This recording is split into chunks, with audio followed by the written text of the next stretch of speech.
Hey guys, this is Akshay here from Gadget Diary, and today we are going to share a review of the Panasonic Eluga S, which comes with a very good 5 megapixel front facing camera, which is the main selling point of this device.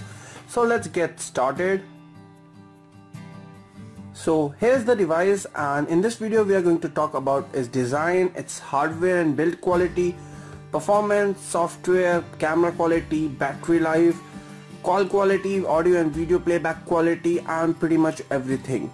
And finally we'll give a verdict whether you should opt for this device or not.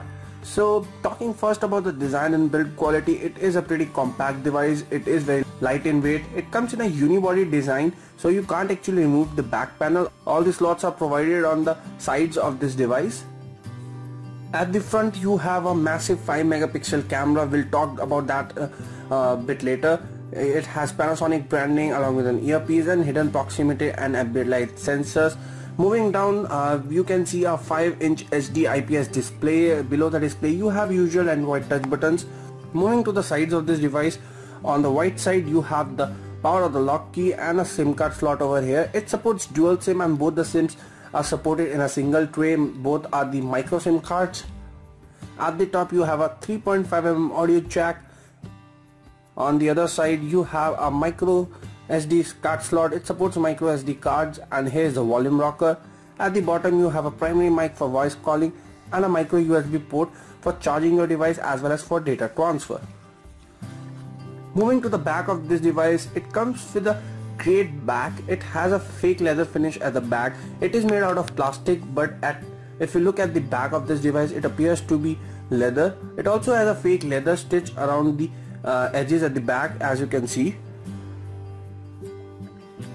So this bag gives it a premium look as well as finish. When you hold the device, it doesn't feel like a cheap plastic bag, but has a textured finish which gives it a premium look as well as finish. Here you have an 8 megapixel back camera which comes with autofocus and an LED flash, Panasonic branding, Eluga branding, and here you have the speaker outlet.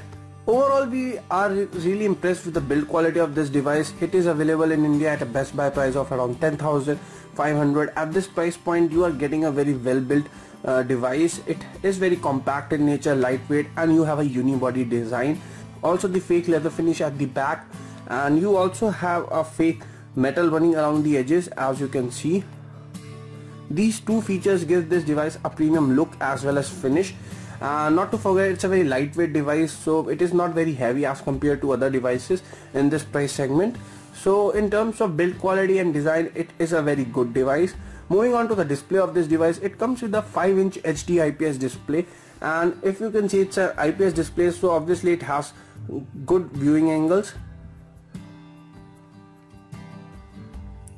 Talking about other factors of the display, the touch response is pretty good, and the brightness level is again good. If I'll show you the brightness level, it is currently at around 10%, and if I increase it to maximum, you can see it is a very bright display.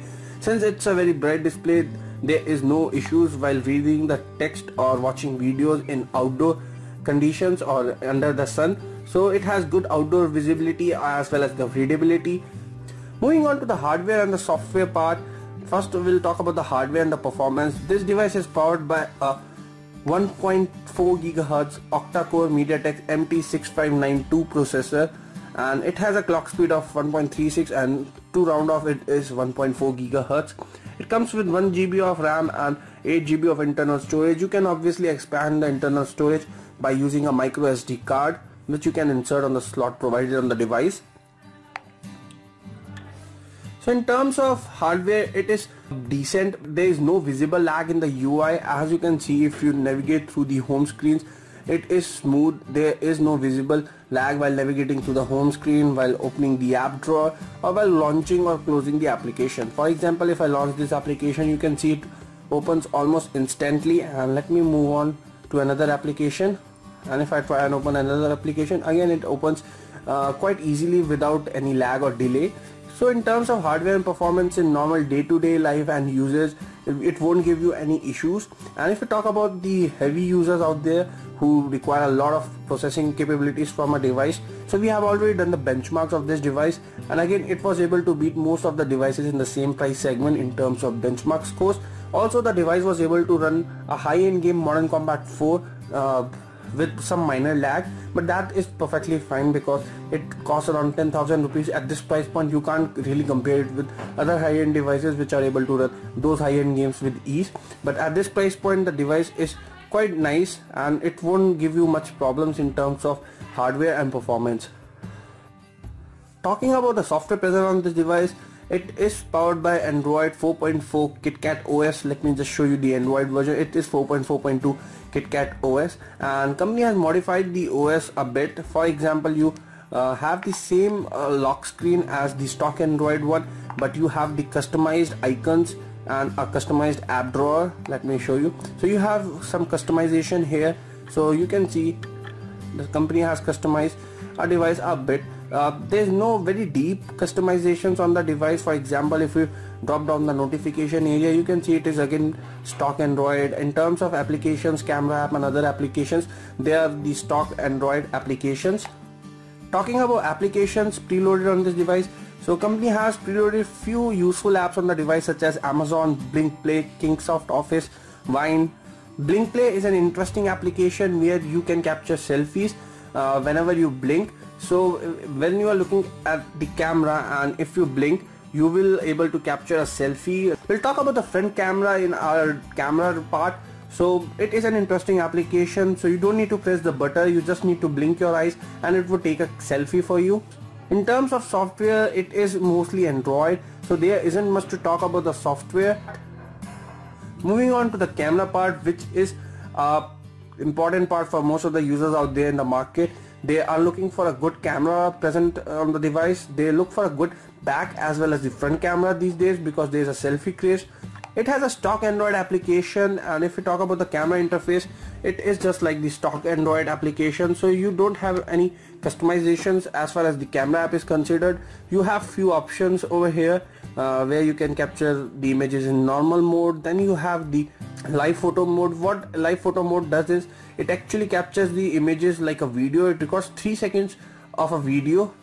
Then we have beauty face, panorama and etc. It also has a gesture mode which is not present on few other devices. So here you can make a gesture to capture an image. So you can basically ask people to make a gesture in order to capture images on this device. We tried this feature and it doesn't really work that well as compared to the Blinkplay present on the device. Blinkplay feature works on this device quite easily and we didn't face any problems while using the Blinkplay, but same cannot be said for the auto capture feature which is present on the device. Here you have the settings option where you can adjust all the image and video related settings. You can enable or disable electronic image stabilization, video quality, etc. The device can be used to record 1080p videos, which is pretty good thing. So moving back to the camera quality, let me just show you a few of the images which we have captured using the back camera of this device.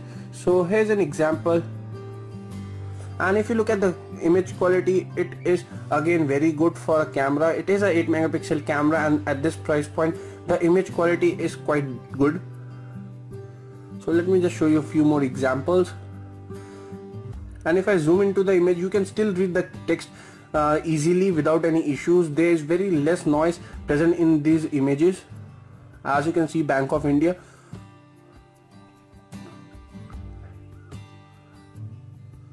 And this image was taken while the flash was turned on. So even when the flash is turned on, the images are not oversaturated and the color quality or the color reproduction, it's close to natural. And this is a selfie which we took using the front camera of this device.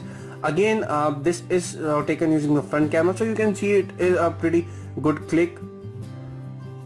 So the front camera can also capture great quality selfies for you. So let me just turn on the front camera of this device, and if you look at the camera quality right now, it is quite decent. You can also zoom into the camera interface and then capture the selfies. Overall, the back camera of this device, which is an 8 megapixel camera, is decent in nature. You can capture good quality images in good or daylight conditions. In low light conditions, the image quality is average. Talking about the front camera, which is the main selling point of this device, it comes with a 5 megapixel camera in the front, which is meant for the users who love to take a lot of selfies, and it is pretty good in nature. You can capture good quality selfies using the front camera. The front camera won't disappoint you when it comes to selfies. Also, you can use the Blinkplay feature present on the device to capture your selfies. Talking about the storage of this device, it comes with 8 GB internal storage, and out of 8 GB you actually get 5.64 GB. Currently available storage is 3.23 GB because we have already installed a high-end game Mortal Kombat 4, which takes around 1.5 GB after installation and few other applications. So you get around 5.6 GB of free storage on this device, and you can increase it using the micro SD card present on the device. Moving on to the battery life of this device, we tried using the device for an entire day as our primary device, and it is quite decent in nature. The battery lasted for an entire day without any issues, but if you are a heavy user, you might need to charge your device before the day actually ends.